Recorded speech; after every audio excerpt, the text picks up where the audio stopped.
Adventure number 3. Captain Feathersword's Buried Treasure. Let me tell you about the time Captain Feathersword and the friendly pirates went on a treasure hunt.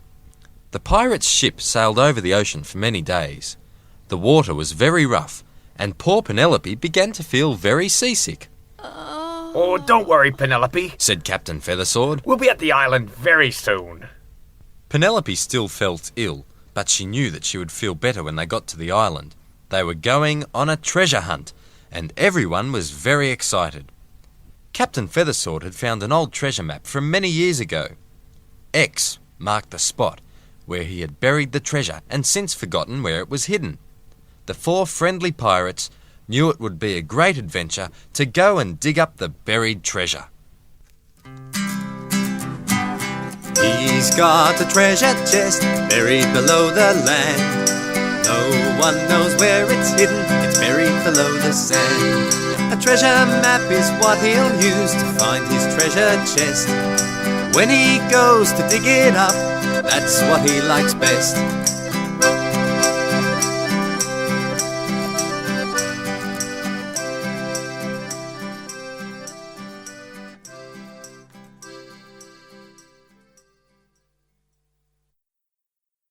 Captain Feathersword, how much further is it? Oh, we're almost there, be hearty. Land ho, Captain! It's the island where the treasure is buried. Oh, sail on. We'll drop anchor offshore and then row till we reach land. The great ship stopped not too far offshore, and they dropped anchor and lowered the sails. The 4 pirates climbed aboard a dinghy and rowed for shore. Before too long, their dinghy hit the sandy beach of the island.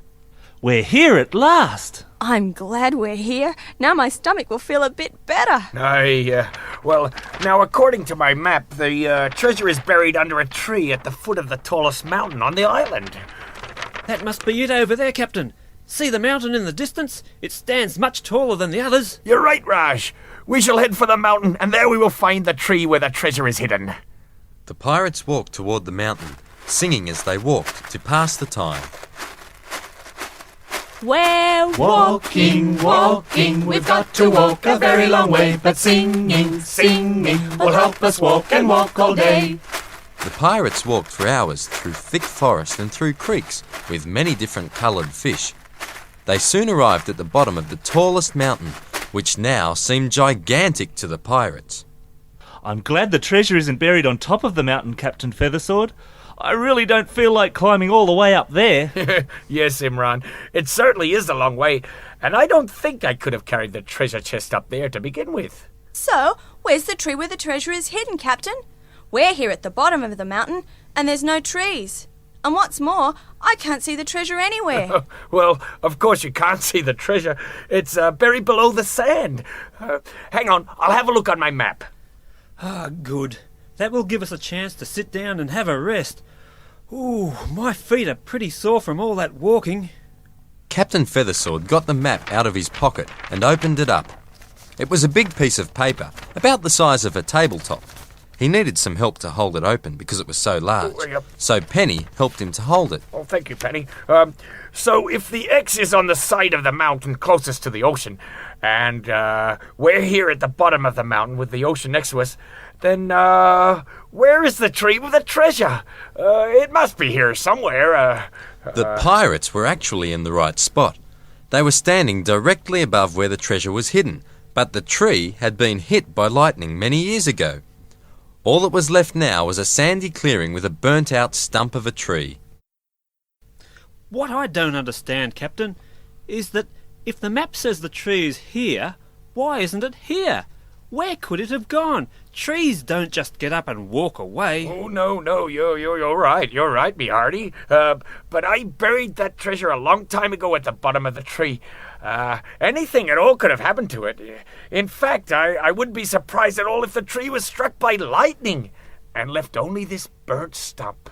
You could be right, Captain. Let's dig under the sand and see if we can find the treasure chest. The pirates began to dig, each with a shovel in their hands.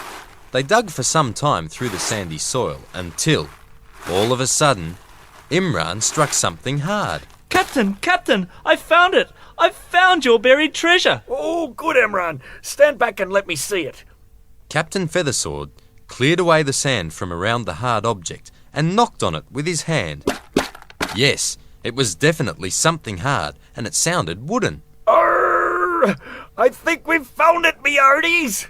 Oh, quick, let's dig it up and feast our eyes upon the treasures it holds for us, sir. The 4 pirates helped to dig the sand from around the chest.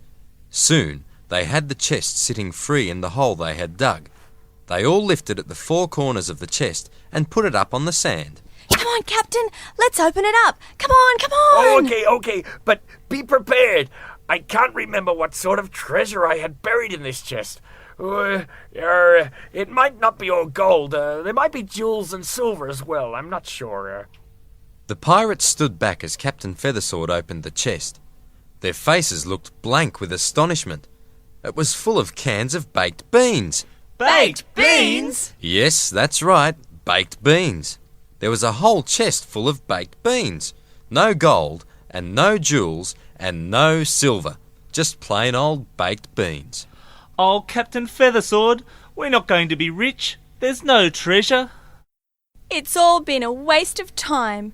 We came all this way only to find a chest full of baked beans. Well, look at it this way, me hearties. At least we won't go hungry on the long trip home.